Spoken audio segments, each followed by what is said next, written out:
রাজ্যের সেরা 20টি খবর নিয়ে আমি অনুপ্রিয়া আপনাদের সামনে। রাজনৈতিক সংঘর্ষে জড়িয়ে 2 তৃণমূল কর্মী ও এক আইএসএফ কর্মী মৃত্যু। ঘটনায় জড়িত থাকার অভিযোগে কলকাতা পুলিশ তৃণমূল নেতা ও পঞ্চায়েত সমিতির সভাপতি আরাবুলকে গ্রেপ্তার করে। ঘটনাটি ভাঙড়ের বিজয়বাজার সংলগ্ন এলাকার। 2 যুবকের বিয়ে নিয়ে শুরু হলো শোরগোল। বিবাহিত 2 যুবক বাড়ি ফিরলে তাদের বরণ করার প্রস্তুতি নিচ্ছেন এলাকাবাসী। ঘটনাটি বীরভূমের পরিদ্ধার সেনপাড়া এলাকার। মা যেখানে আইসিডিএস শিশু শিক্ষা কেন্দ্র স্কুলে মৌখিক দান করে গেছেন, তারই ছেলে স্কুলে কুকর্ম ছড়ায় বলে অভিযোগ স্কুল শিশুদের অভিভাবক ও শিক্ষিকাদের।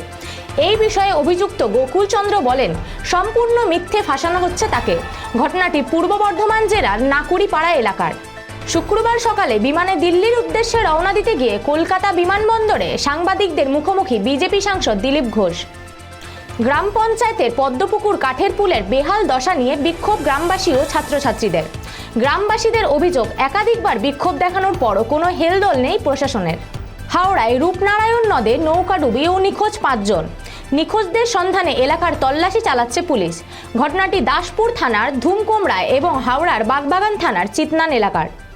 আবারও উত্তপ্ত ভাঙড়। দলীয় পতাকা লাগানোকে কেন্দ্র করে আইএসএফ ও তৃণমূল সমর্থকদের মধ্যে সংঘর্ষ। পরিস্থিতির নিয়ন্ত্রণে পুলিশের লাঠিচার্জের অভিযোগ।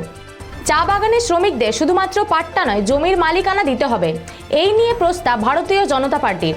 প্রস্তাব পাঠের অনুমতি দিয়েছিলেন স্পিকার, আলোচনার অনুমতি দেননি। এই মর্মে বিধানসভা ওয়াকআউট ভারতীয় জনতা পার্টির। অনুব্রতর শুভকামনায় যজ্ঞের আয়োজন। বোলপুর জুড়ে পোস্টার। শহরে অনুব্রত মণ্ডলের ছবি দিয়ে বড় বড় হোর্ডিং লাগানো হয়েছে, তবে কারা এই পোস্টার লাগিয়েছে তা উল্লেখ করা হয়নি।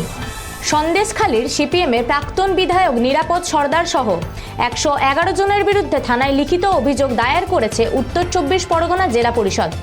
পাল্টা দাবি সন্দেশখালী তৃণমূলের বিধায়ক সুকুমার মাহাতোর। তিনি জানান, সিপিএম বিজেপির পরিকল্পিতভাবে আদিবাসীদের উস্কে লোকসভা ভোটের আগে ফায়দা তুলতে চাইছেন।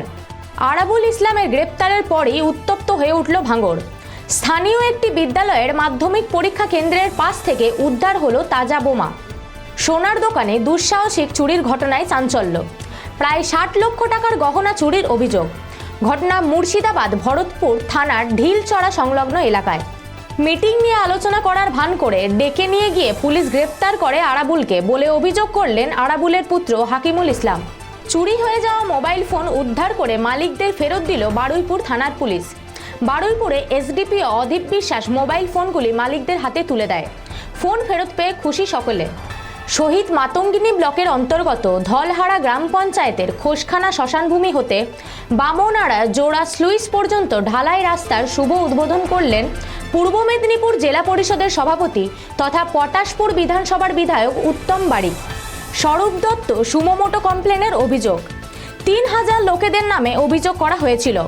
পুলিশ পক্ষের আইনজীবীর বক্তব্য, যে অস্ত্রের ব্যবহার করা হয়েছিল সেই অস্ত্র উদ্ধার করতে হবে, তাই বেল যাতে রিজেক্ট করা হয়। কেন্দ্রের ক্যাগ রিপোর্ট নবান্নে সাংবাদিকদের মুখোমুখি হলেন রাজ্যের মুখ্য সচিব। বারুইপুর বিজেপির যুব মোর্চার বিক্ষোভ। বিজেপির মিছিলে পুলিশের ব্যাপক লাঠিচার্জে আহত হয়েছে বেশ কয়েকজন। রাতের অন্ধকারে চা বাগানে ঘুরে বেড়াচ্ছে একজোড়া চিতাবাঘ। বৃহস্পতিবার রাতে চিতাবাঘের ঘোরাফেরার সেই ভিডিও ভাইরাল হয়েছে সোশ্যাল মিডিয়ায়।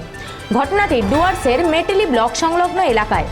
সন্দেশখালী পরিদর্শনে গিয়ে সাংবাদিকদের মুখোমুখি হয়ে রাজ্য পুলিশের ডিআইজি সুমিত কুমার গুপ্তা জানান, সন্দেশখালীর পরিস্থিতি এখন নিয়ন্ত্রণে। যদি কেউ আইন হাতে নেয় তাহলে তার বিরুদ্ধে কড়া পদক্ষেপ নেওয়া হবে।